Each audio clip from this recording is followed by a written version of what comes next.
एक गांव में आरामचंद नाम का आदमी रहता था। उसका नाम ही उसकी प्रकृति को दर्शाता था। आरामचंद बेहद आलसी और कामचोर था। उसे बस आराम करना पसंद था। वो दिन भर बस सोता ही रहता था या फिर इधर उधर आवाराओं की तरह घूमता फिरता था। आरामचंद के माता पिता काफी मेहनती और ईमानदार थे। वो आरामचंद की आदतों से परेशान हो चुके थे। उनका दिल टूट चुका था।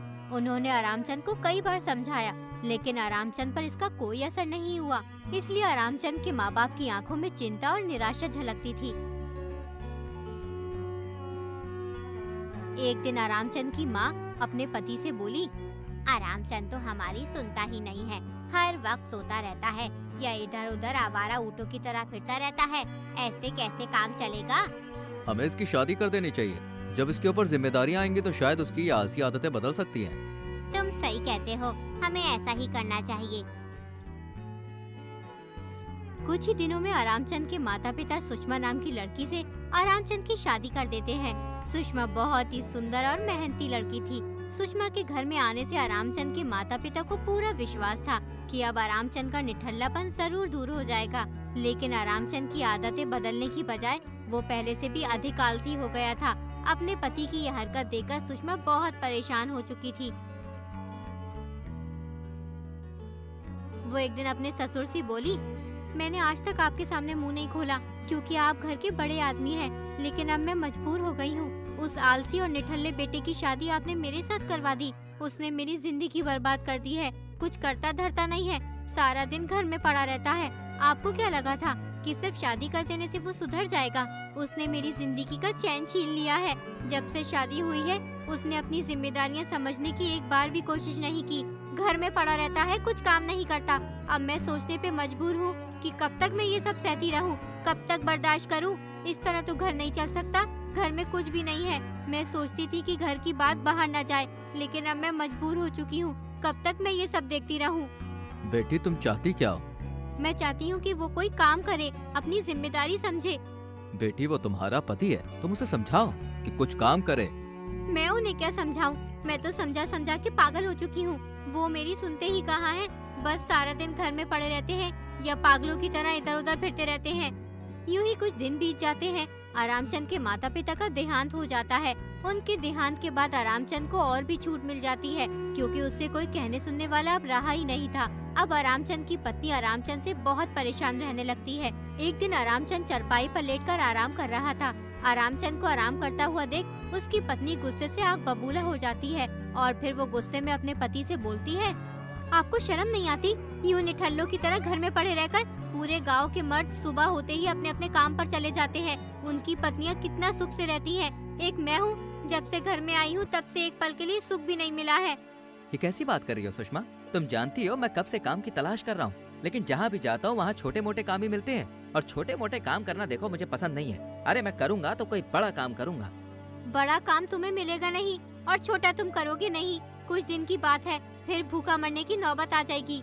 गांव की सभी औरतें अपने पति के साथ कितनी खुश रहती हैं। हर महीने नए नए कपड़े खरीद कर पहनती हैं। और एक हम है, कपड़े खरीदना तो दूर की बात है, समय से खाने के लिए ही मिल जाए वही बहुत है। सुषमा कुछ दिन की बात है, फिर देखना तुम कैसे रानी की तरह राज करोगी। अरे नौकर तुम्हारे आगे पीछे फिरेंगे। घर में निठल्ले बैठकर सपने देखना छोड़ दो। ऐसे हाथ पे हाथ धरे बैठे रहने से कुछ हासिल नहीं होगा। गांव का तुमने ऐसा कोई व्यक्ति नहीं छोड़ा जिससे तुमने उधार न लिया हो। मैं तो तुम्हारी उधारी वापस करते करते तंग आ चुकी हूँ। बस मुझे तुम्हारी यही बात बुरी लगती है। अरे तुम आते ही घर सर पे उठा लेती हो। कभी आराम से बैठकर प्यार से दो बातें भी कर लिया करो। तो मैं क्या करूँ? सारा दिन मैं अकेली खेतों में काम करती हूँ। जब मैं देखती हूँ कि गांव के सभी व्यक्ति अपने अपने खेतों में कितनी मेहनत से काम करते हैं और उनकी पत्नी उनका हाथ बटाती है, तो मुझे बहुत गुस्सा आता है। क्योंकि हमारे घर में तो मामला उल्टा ही है। पत्नी सारा दिन काम करती है और पति दिन भर घर में पड़ा सपना देखता रहता है। अरे भाग्यवान बस भी करो, तुम तो मुझे बच्चों की तरह डांट रही हो। अरे मैं तुम्हारा पति हूँ, तुम्हें मेरी इज्जत करनी चाहिए। पति वाली कोई बात है तुम में जो मैं तुम्हारी इज्जत करूँ? इज्जत उसकी होती है जो घर में दो पैसे कमा कर देता है। घर में हाथ पर हाथ रखकर बैठने वाले की नहीं। जो आदमी अपने परिवार का पेट नहीं पाल सकता उसकी इज्जत कौन करेगा? अरे भाग्यवान इतना गुस्सा करना अच्छी बात नहीं है। ठीक है मत करो तुम मेरी इज्जत, जो मन में आए कहती रहो। बस एक काम कर दो, मुझे बहुत तेज भूख लग रही है। अरे जाओ जाकर जरा 2 रोटी बना दो। तुम्हें खाना मांगते हुए शर्म नहीं आती? 2 दिन से घर में अनाज का एक दाना नहीं है। बताओ खाना कहाँ से बनाऊं? लेकिन तुम्हें किसी चीज से कोई फर्क ही नहीं है।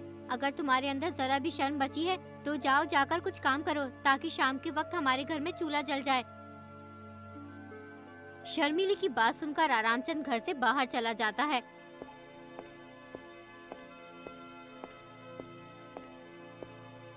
और फिर वो सोचने लगता है, अब मैं क्या करूं? कहाँ जाऊं तो शाम के खाने का इंतजाम हो जाए। एक तो मुझे बहुत तेज भूख लग रही है, अब कोई उधार भी तो नहीं देता है। एक काम करता हूँ, लोकेश भाई के घर चलता हूँ, वो जरूर मेरी मदद करेगा। फिर आरामचंद लोकेश के घर की ओर चल देता है।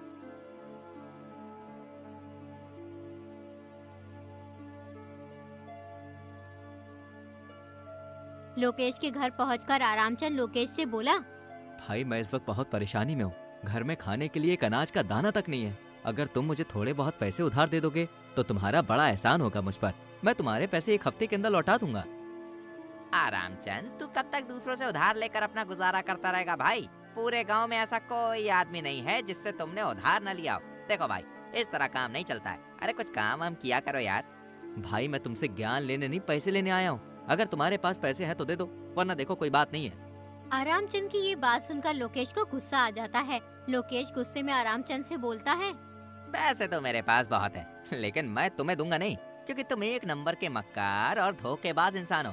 अरे तुम पैसे लेकर भूल जाते हो, वापस देने का तो नाम ही नहीं लेते हो।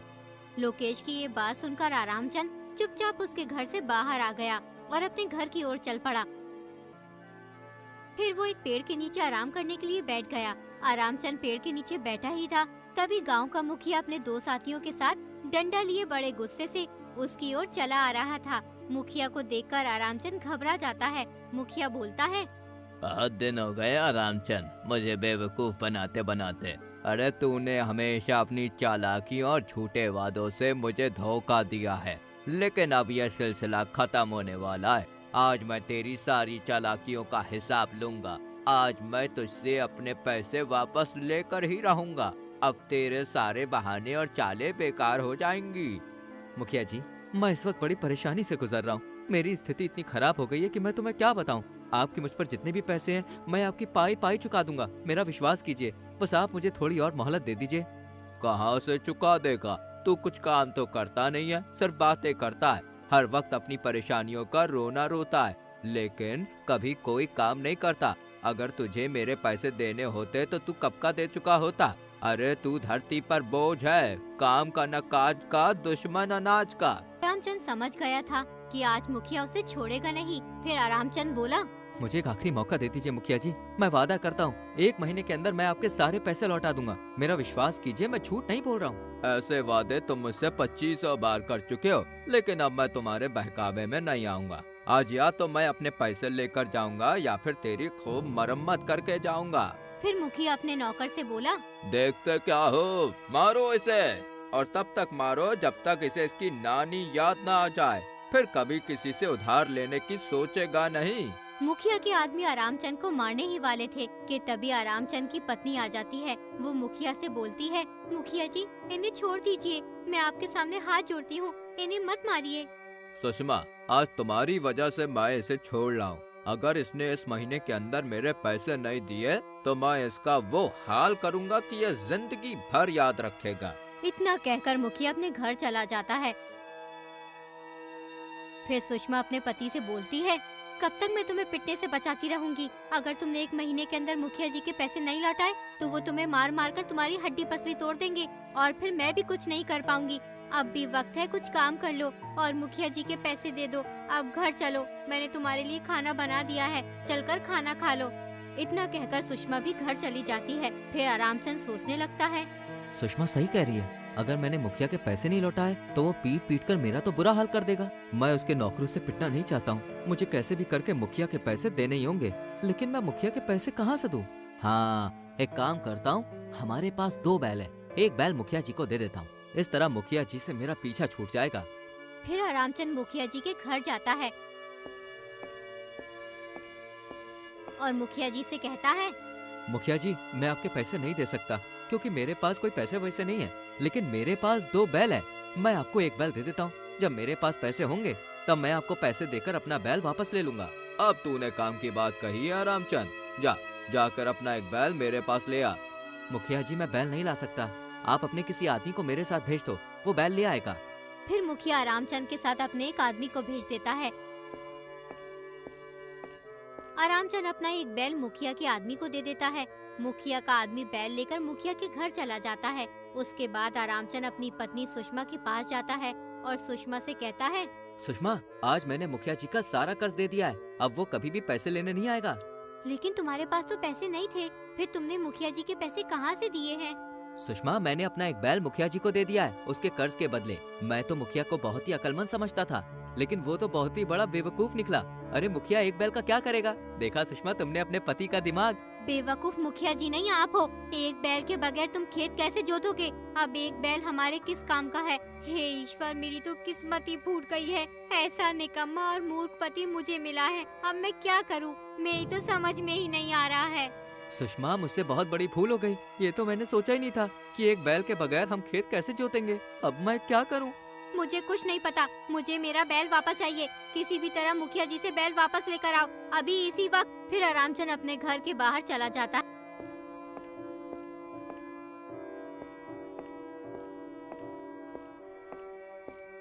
और जंगल में जाकर एक पेड़ के नीचे बैठकर अपनी बेवकूफी पर अफसोस करने लगता है कि तभी एक साधु बाबा रामचंद के पास आकर बोलते हैं, बेटा, तुम इस तरह उदास क्यों बैठे हो? मुझे लगता है कि तुम किसी परेशानी में हो। अगर तुम्हें कोई परेशानी हो तो तुम मुझे बता सकते हो। बाबा, मैं बहुत बड़ी परेशानी में हूँ और आप मेरी परेशानी दूर नहीं कर सकते हो, इसलिए कृपया करके मुझे अकेला छोड़ दो। बेटा, मैं तेरी परेशानी का कारण जानता हूँ। गांव का मुखिया तेरा एक बैल ले गया है और तूने गांव वालों से कर्ज बहुत ज्यादा ले रखा है। तेरी पत्नी भी तुझसे बहुत नाराज है और तू यही सोच रहा है कि इन सभी मुसीबतों से कैसे छुटकारा पाया जाए। साधु बाबा की बात सुनकर आरामचंद बोला, बाबा, आप तो सब कुछ जानते हो। लगता है आप बहुत ही पहुँचे हुए साधु हो। बाबा, मेरी मदद कीजिए। मेरा एक बैल जमींदार ले गया है, मुझे मेरा बैल वापस दिलवा दीजिए ताकि मैं मेहनत करके अपना खेत जोत सकूं और अच्छे से फसल उगाकर गांव के लोगों और मुखिया जी का कर्ज दे सकूं। बेटा, जब तक तू आलस करना नहीं छोड़ेगा तब तक तू कुछ भी नहीं कर सकता। तेरे ऊपर आलस हावी हो चुका है। वैसे तुझे किसी चीज का लालच नहीं है।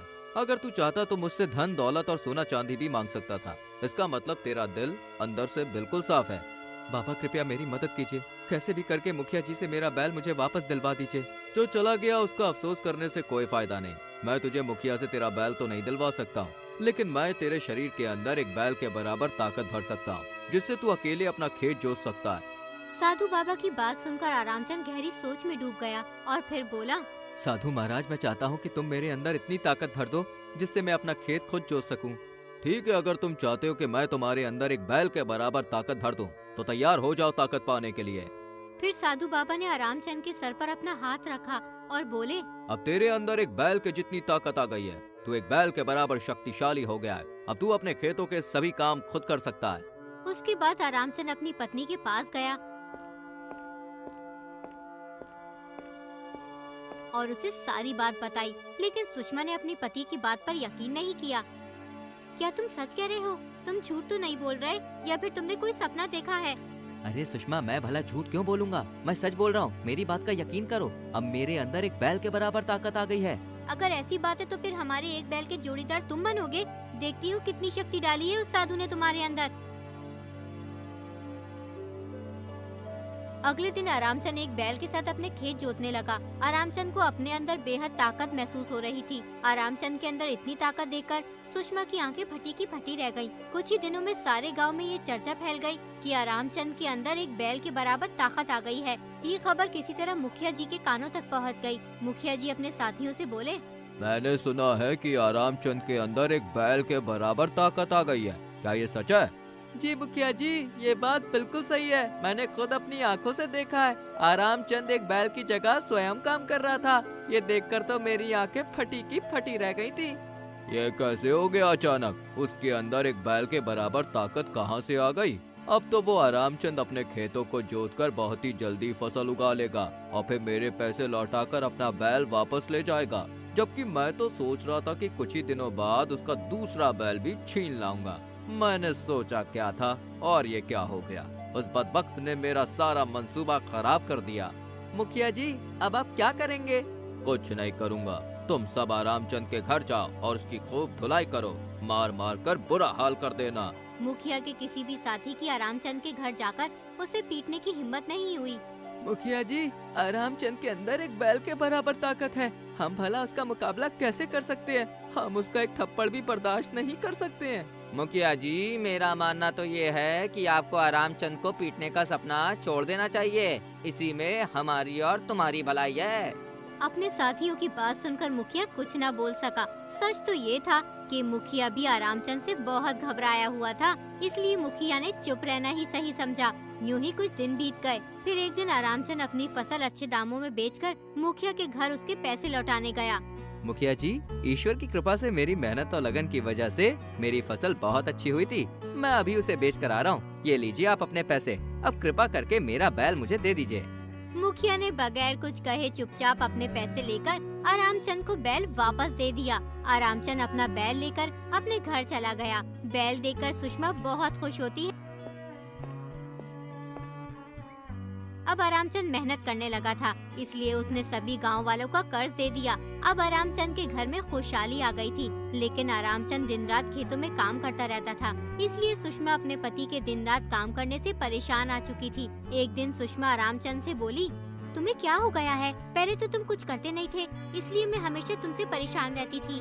हर समय यही सोचती थी कि तुम कुछ करोगे या नहीं, लेकिन अब तुम दिन रात मेहनत करते हो, न केवल अपने खेतों में बल्कि दूसरों के खेतों में भी अपनी पूरी ताकत झोंक देते हो। अब बस भी करो, इतना काम करना सही नहीं है, थोड़ा बहुत आराम भी कर लिया करो। सुषमा, मैं रुकना चाहता हूँ, लेकिन मेरे अंदर जो ये ताकत है, इसकी वजह से मुझे कभी थकावट महसूस ही नहीं होती। जब मुझे थकावट महसूस ही नहीं होती तो मैं आराम कैसे करूँ? अपने पति की ये बात सुनकर सुषमा सोचने लगती है, हे ईश्वर, मैं क्या करूं? ऐसे तो इनकी हालत खराब हो जाएगी। मुझे कैसे भी करके उन साधु बाबा को ढूंढना होगा जिन्होंने इन्हें ये ताकत दी है। फिर सुषमा उसी पेड़ के नीचे जाकर खड़ी हो जाती है जहां साधु बाबा ने आरामचंद को ताकत दी थी। कुछ ही देर में साधु बाबा उस पेड़ के पास आ जाते हैं और सुषमा से कहते हैं, क्या हुआ बेटा, तुम इतनी उदास क्यों हो? बाबा, मेरे पति को किसी साधु ने एक बैल के बराबर ताकत दी थी। जब से उन्हें ताकत मिली है, वो रुकने का नाम ही नहीं ले रहे हैं। लगातार काम करते जा रहे हैं, अपने काम के साथ साथ दूसरों का भी काम कर रहे हैं। बेटी, मैं ही वो साधु हूँ जिसने तुम्हारे पति को एक बैल के बराबर शक्ति दी। बाबा, कुछ कीजिए। अगर वो इसी तरह काम करते रहे तो उनकी हालत खराब हो जाएगी और मैं भी उनसे परेशान आ चुकी हूँ। मैं खाना बनाते बनाते थक गई हूँ। वो पूरे 5 आदमियों का खाना एक बार में ही खा जाते हैं। बाबा, आप उन्हें पहले जैसा कर दीजिए। तुम जैसा चाहो बेटी, मैं अभी आरामचंद से वो ताकत वापस ले लेता हूँ जो मैंने उसे दी थी।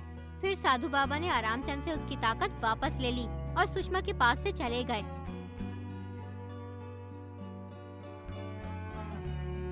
उसके बाद आरामचंद पहले जैसे सामान्य हो गया, लेकिन अब आरामचंद मेहनती बन चुका था। उसने अपना आलस छोड़ दिया था। अब आरामचंद आलसी नहीं रहा, बल्कि मेहनती बन गया था। उसकी पत्नी सुषमा भी उससे बहुत खुश थी। फिर आरामचंद अपनी पत्नी सुषमा के साथ खुशी से जीवन बिताने लगता है।